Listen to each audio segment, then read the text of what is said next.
Hi there, this is Eshu. I'm the abbot here at Zenwest Buddhist Society. This Living Zen-podcast is just one of the many resources we've created at Zenwest to make Zen practice and training more available and accessible to people all over the world. Instructional videos, printable resources, and much, much more are also available on our website at www.zenwest.ca. If you're a regular listener, I'd love to hear from you. So please drop me an email at office@zenwest.ca and let me know who you are, how you got started, and what brought you to Zen. Everything we make available in person and online at Zenwest is only possible because of the support of our members and associates, people like you.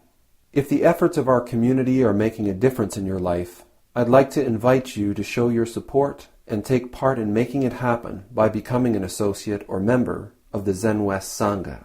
You can do this by clicking the Join Us tab on our website at www.zenwest.ca.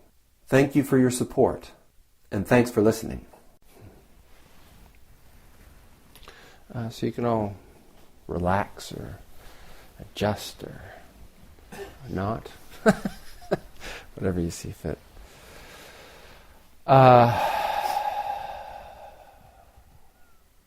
It's difficult to know where to start.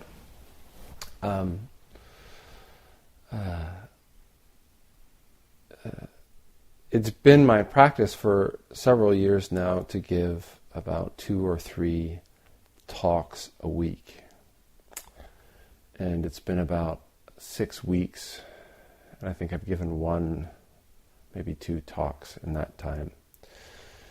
So as a sort of insight as to how giving talks works for me, this metaphor kind of popped up, and it's like sort of like the fabric of life kind of gets thrown out in front of me, and then occasionally like a thread will get caught on something, something sticks up, and I grab that thread, and that's what the talk becomes about.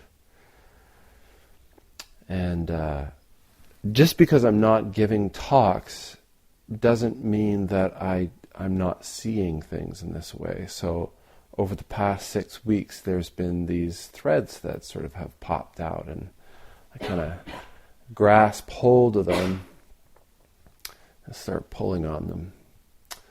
And so I've got it's been like, I have nowhere to give a talk, so I kind of stick it in my pocket. And just like if you were to actually do that right now, I'm sort of reaching into my pocket and going, I don't know, there's a lot of threads to talk about. So I would ask the Chikijitsu if you'd be so kind as to just ring when we get to 25 minutes so that I know, and then I'll kind of try to tie up wherever I am.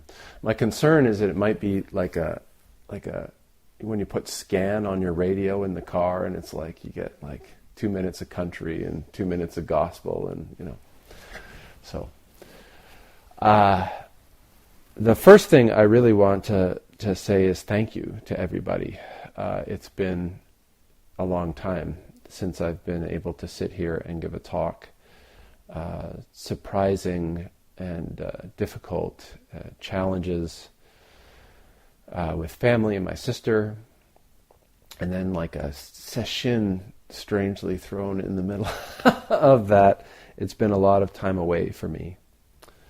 And I was thinking that there's a lot of stories in the Zen tradition of Zen monks who, after they die, they face Yama, the guardian of the afterlife, or the guardian of the dead, the god of the dead. And, with a carpenter, the Yama says, so what did you do in your life? What are you? And the carpenter would say, I'm a carpenter. And the Yama would say, prove it! What have you done?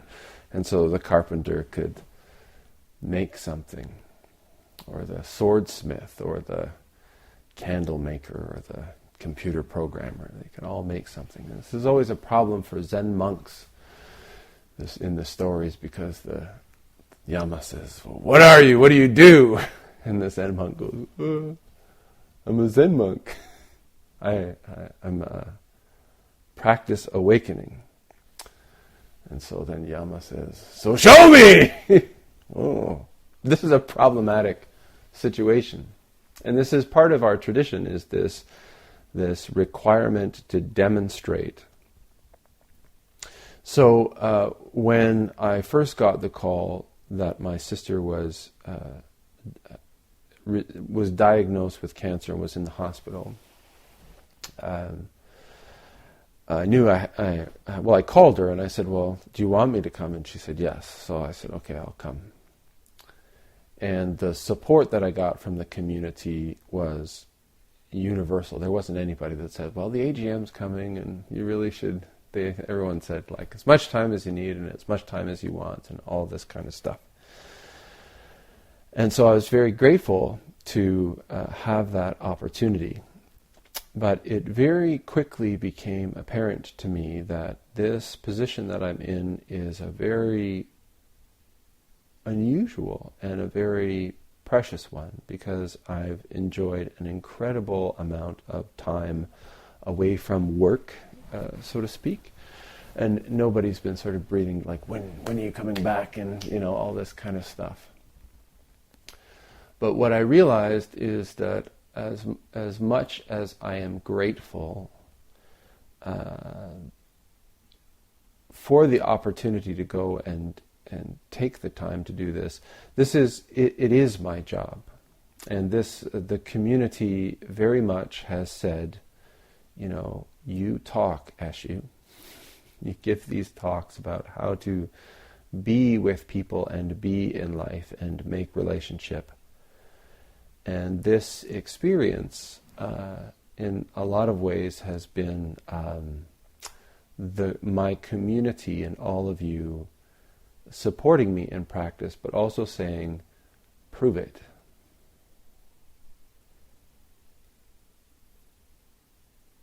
So I'm grateful for the support, the opportunity of this practice, this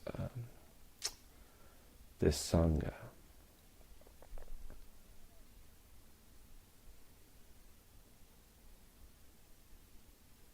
Particularly, I just want to acknowledge Reverends Doshu and Soshin, who at the beginning of February, I was sort of in this corner going like, okay, so this summer, Doshu will have been a priest for 5 years, and that means that he becomes a priest.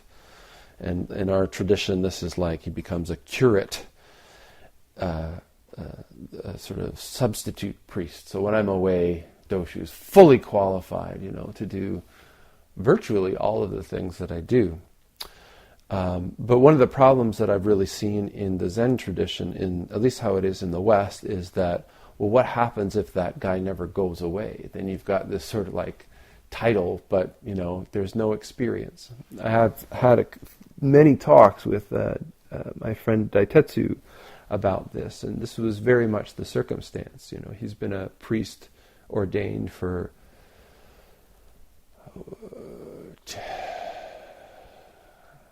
10 or 12 years at least, and he says, I've given about 8 talks, and a few of them have been here. So he feels very sort of undertrained. And Soshin, in the same ceremony, the Jukai ceremony, this commitment ceremony we have, becomes Shuso, a junior. She's been ordained for 3 years. So I was going, how do I go about getting myself off of the seat and providing this opportunity? And then, of course, life happens, and a wonderful opportunity for practice all around. This colloquialism we use, a wonderful opportunity for practice. It usually means hardship, difficulty, struggle. But maybe it's a good attitude to have towards those things, being that they are, in the end, inevitable.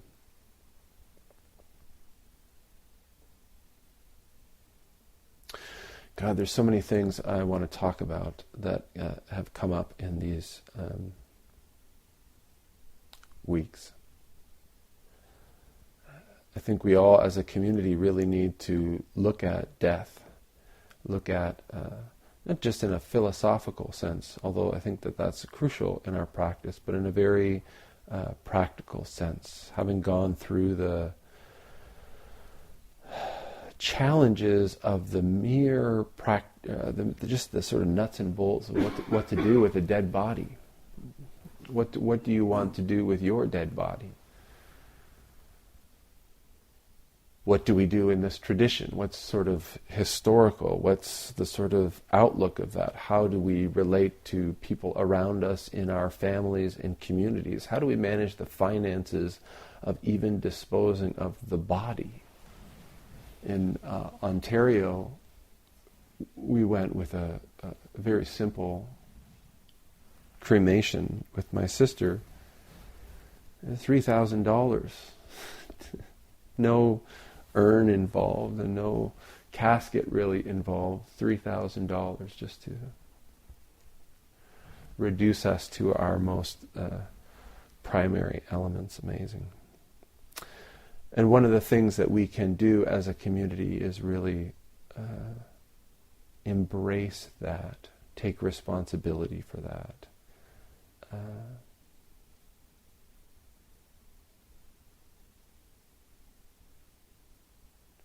One of the, I wanted to mention, I'm wearing my spring robe today, and I'm a little bit early. Traditionally, the priest would wear the winter robe from Bodhidharma Day, October the 5th, to the Buddha's birthday, April the 8th in Japan, and then they switched to the spring robe. So I'm a few days early, but after spending March in Ontario during apparently the worst winter they've had in a century, it's spring. And it's a beautiful place that we live in. This, one of the things that struck me this morning was the value of Tantra. And I know, in the West, most of the time when we hear this term Tantra, it's all about sex. But sex is not Tantra. Sex is one of the tools that can be used in Tantra. But Tantra is essentially like a shortcut. And one of my sort of amateur interests is hypnosis, hypnotherapy. And there is a very similar mechanism in hypnotherapy, which is, I'll talk about it from the meditative perspective first, and that is, as we develop a practice, and this can happen just even in the context of one, like an intensive, say a sesshin. The process is that we enter into the sesshin and we're unfamiliar with our surroundings maybe, and unfamiliar with the forms, and unfamiliar with the practice. We have a lot of physical struggles, and all kinds of stuff comes up. But as the process of an intensive sort of unfolds, as our practice deepens, we get deeper and deeper immersed in a less and less sort of subjective or relative way of experiencing our lives. So we begin to experience the sort of deeper state of consciousness, or a more absolute perspective. This is the same process that takes place in hypnotherapy, is that generally we function in a sort of discriminating, dualistic sort of mindset.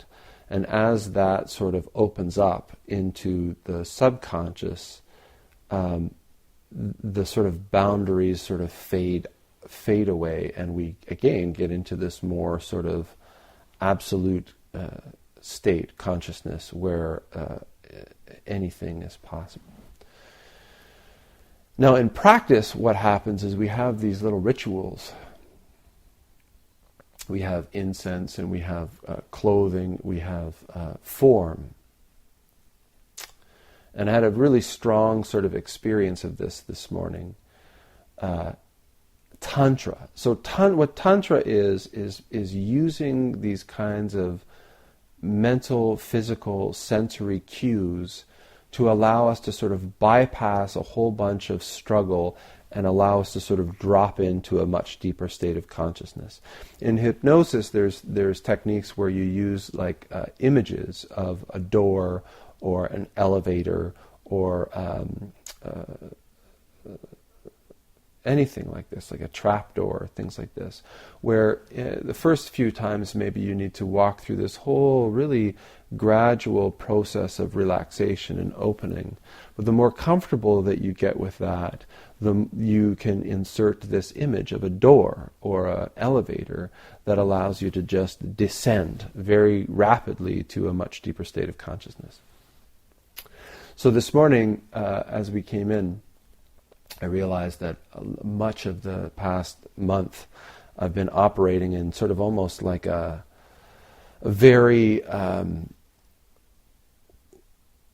relative in every sense of the word, with my relatives in relationship, very sort of like, kind of samurai it felt like there was business coming at you from every angle that you had to be completely aware of, or it could be dangerous kind of experience. So coming in and having this sort of setup with the form that I've practiced so many times, and the smell of the incense that I've smelled so many times, and then the sound of the bells and the physical experience of the chanting, I literally kind of just felt myself come down into a much... I use this phrase a lot, your true home, coming home. And this is really arriving this morning at home. The reason I wanted to mention it is that just as much as it works coming back home, I was also aware of this practice going back to Ontario, back into my family. Just really being aware of how habit energy works. This past week has been a real challenge for me because my father asked me at the beginning of the week when I was contacted and heard that my sister had died. He asked me to come and stay at his house. And so I went back to my father's house and set up a room in his basement. I haven't lived in my father's basement in a long time, but for any of you who have done something like this, actually a friend of mine emailed me a quote from Dogen, who said, after you become a priest, never go back to your hometown because the old people will call you by your given name. And this is a very simple way of, I think, just pointing to, having left home, we go on a path of transformation. But the relationship that you have back there, it's kind of like cryogenically frozen. So you can do all the changing that you want over here, but then as soon as you go back and live in your father's basement and people are calling you Carl and all of these kinds of things, and you find yourself saying things and doing things, I became 18 again, in many ways. Everything from communication, relationship patterns, eating habits, everything. So knowing that I was going to go into this, one of the things that I did was I said, I'm bringing one set of straight clothes, civilian clothing. I'm bringing 3 samue, practice gis, and I'm bringing my formal robes because I'm going to do some kind of ceremony. And so even when I'm with my family, I'm in a samue. This is a messenger. The robes are a messenger. I have the luxury as a priest that I can sort of get away with it. But for me, it was an anchor to practice, to all of you, to the transformation that has taken place in my life. So that even when there was this sort of gravitational pull towards just falling into old habits, there was a very physical, there was a rakusu, or there was just a very physical remembrance and anchoring to the practice, to the community, to the awareness even of just what was going on, the bait that was being thrown my way. And it was a huge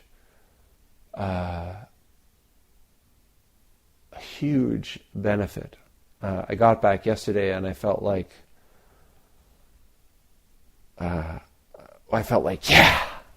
yes, I survived it. And I certainly, it wasn't flawless by any means. My father asked me to go and ensure that the body that was taken from the hospital to the funeral home was in fact my sister. He had some, I don't know, he watches a lot of crime dramas, and I think he wanted to make sure, no bodies had been switched or anything. And so I went sort of in a dual function as sort of like son and priest to go do this. And really it was good for me because I have a personal, very strong belief that when someone dies, it's really important to actually see that person dead. Like dead. No makeup, no embalming, no sort of clothing, but to actually really be in the space of a corpse so that you grasp that's you as well. So I went and I did that, and I touched her face and kissed her forehead, and then closed the casket. And then sort of when I came back to the house, I sort of took my robes off and just had a t-shirt on, and I said, gosh, I think I need a drink. And my dad said, well, there's something in the liquor cabinet. You can have something in the liquor cabinet. So there's a bottle of whiskey there, and so I poured myself a glass of whiskey. And there was a hook. There was a pattern that just sort of sideswiped me, which was that when I was younger, 19, 20 years old, if you started a bottle, to put it away is kind of not, why would you do that, right? So, and then I forgot that with whiskey there's a lag of about 30 minutes where, you say, gee, I better stop drinking now. You're a little bit late. So there were some mishaps along the way. But by and large, I was profoundly impressed, impressed upon by the depth of transformation that practice had allowed. Really realized how much I had avoided going back to Ontario out of fear, really, of how real is the change. You move across the country and away from all those influences you have in your life, and you can really become who you want to be. You can really become, you can really change, you can really let go of those old patterns. But even in doing that, you have a visit with a relative or something like that, and you can feel this sort of like gravitational pull. There's so much. And certainly the death of my sister and staying at my father's house with my other sister in the basement, and all the old relationship between my stepmother and me and my sisters and, cousins coming in. I mean, it was like, I don't know that it could get much more sort of like a sticky lacquer tray, like Rinzai says. But in this particular trip, after 20 years of Zen practice, I felt like I could manage it. I was seeing things.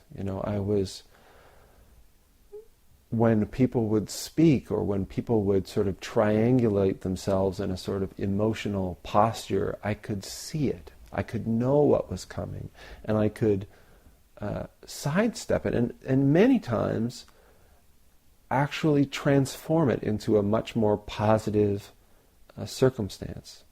A simple, like somebody comes at you with something, and you just apologize, or you just turn a kind word instead of responding in kind, and you're able to transform a situation.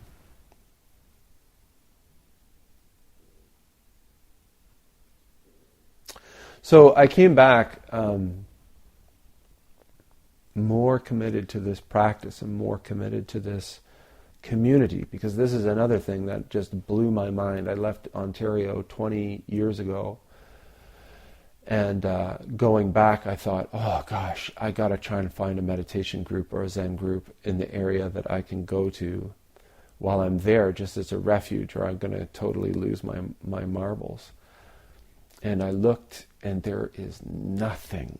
Toronto is the nearest thing, and my father lives in Port Hope. This is like way far away. Nothing. So again, I was just like, what we've got going on here. This group, it's always easy to be sort of complacent or take what we've got for granted. Particularly for many of you, this is the first place that you've come. It's like, well, every city has a Zen center, but it's not the case. This place is an amazing refuge, and it's an amazing group of people, and it's an amazing thing that I can just bail for like a month and a half, and there are people here that hold this space, that hold this Sangha together, that create the space of practice, where you can transform these painful, needy,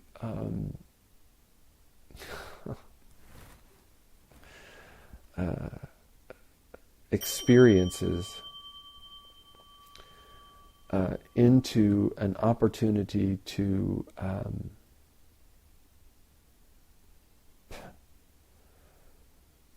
share love. I can't believe that Zen practice has turned me into a person who really, talks about love a lot, or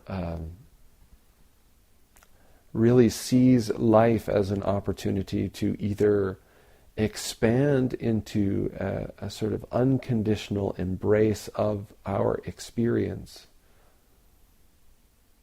loving kindness, unconditional love.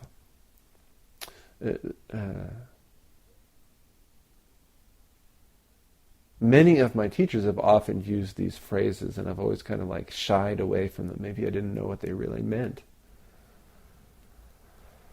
But this practice, if it's about anything, if this practice of awakening, which is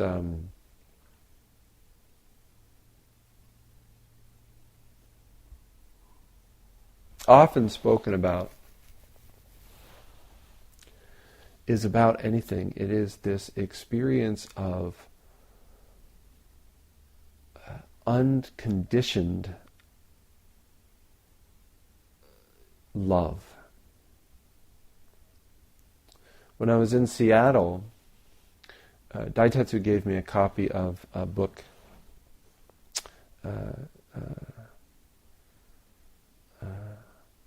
and it's kind of an old book from sort of early interactions between Zen Buddhism and the West.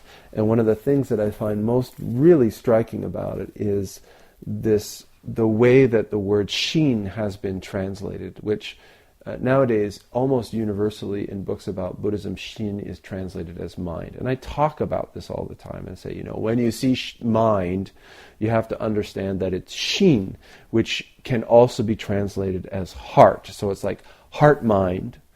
But you never see it really translated as heart-mind. It's almost always, if they use a single word, it's mind. But in this particular text, it is almost exclusively translated heart. And it makes an incredible difference to how it's read and how this practice is felt. So I don't want to talk anymore. I'm totally open.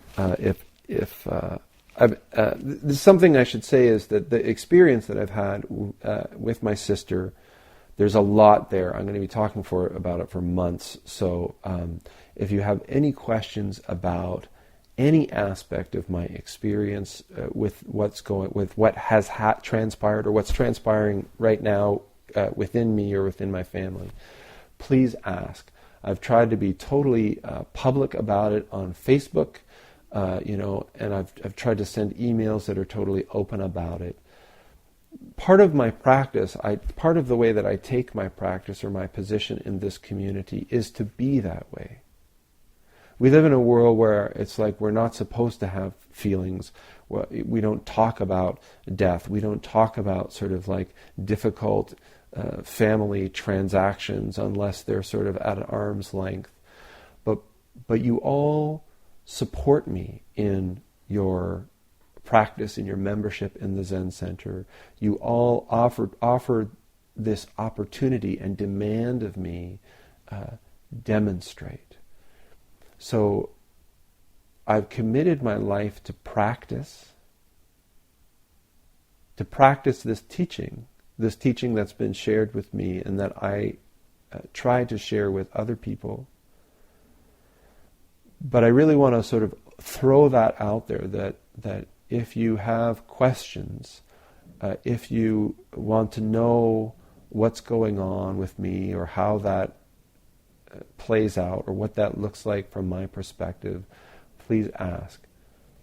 I will demand of you as we go through this practice that you demonstrate your own experience, that you demonstrate your own wisdom, you demonstrate your own insight that arises through practice, and you have every right to demand that I do the same.